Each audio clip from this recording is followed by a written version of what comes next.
নমস্কাৰ, মই সবিতা বৈশ্য। মই আজি মেজিঘৰত লৈ আহিছোঁ সকলোৱে ভাল পোৱা এটা সহজ ৰেচিপি, খিচাৰী, লাবৰা ভাজি আৰু বিলাহীৰ টক।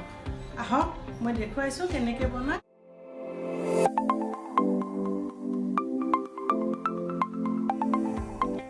মই এতিয়া খিচিৰিখিনি বনাবলৈ লৈছোঁ। তাৰ কাৰণে লৈছোঁ মই চাউল 1 কাপ আৰু দালি 1.5 কাপ। তাৰে মই আধা ভাজি লৈছোঁ, আধা কেঁচাই লৈছোঁ।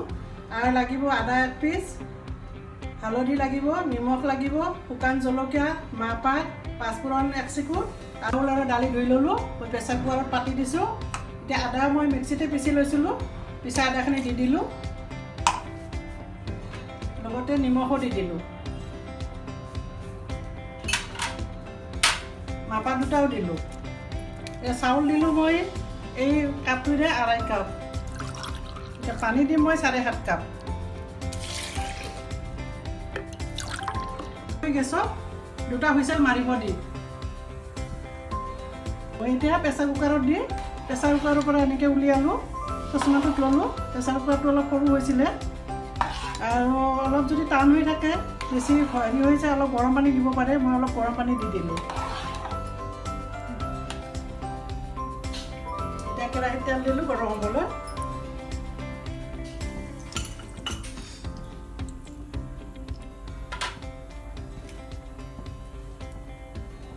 শুকান জলকীয়া দিছোঁ,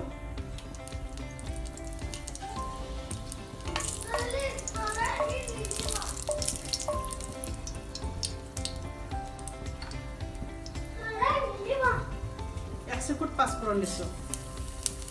আৰু পাঁচফোৰণ নিদিলে জিৰাও দিব পাৰে, মিঠা জিৰা, গোটা জিৰা 1 চিকুট দিলেও হয়। এতিয়া তেলত মই হালধি দিলোঁ আৰু এইখিনি ইয়াতে বাকি দিলোঁ।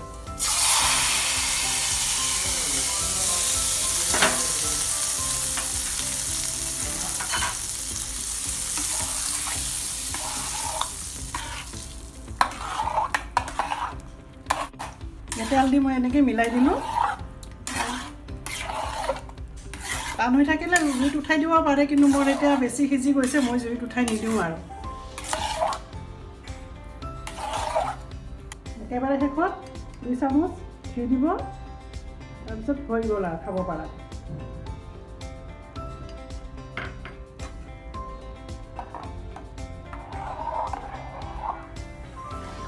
এয়া মোৰ খিচিৰি ৰেডি।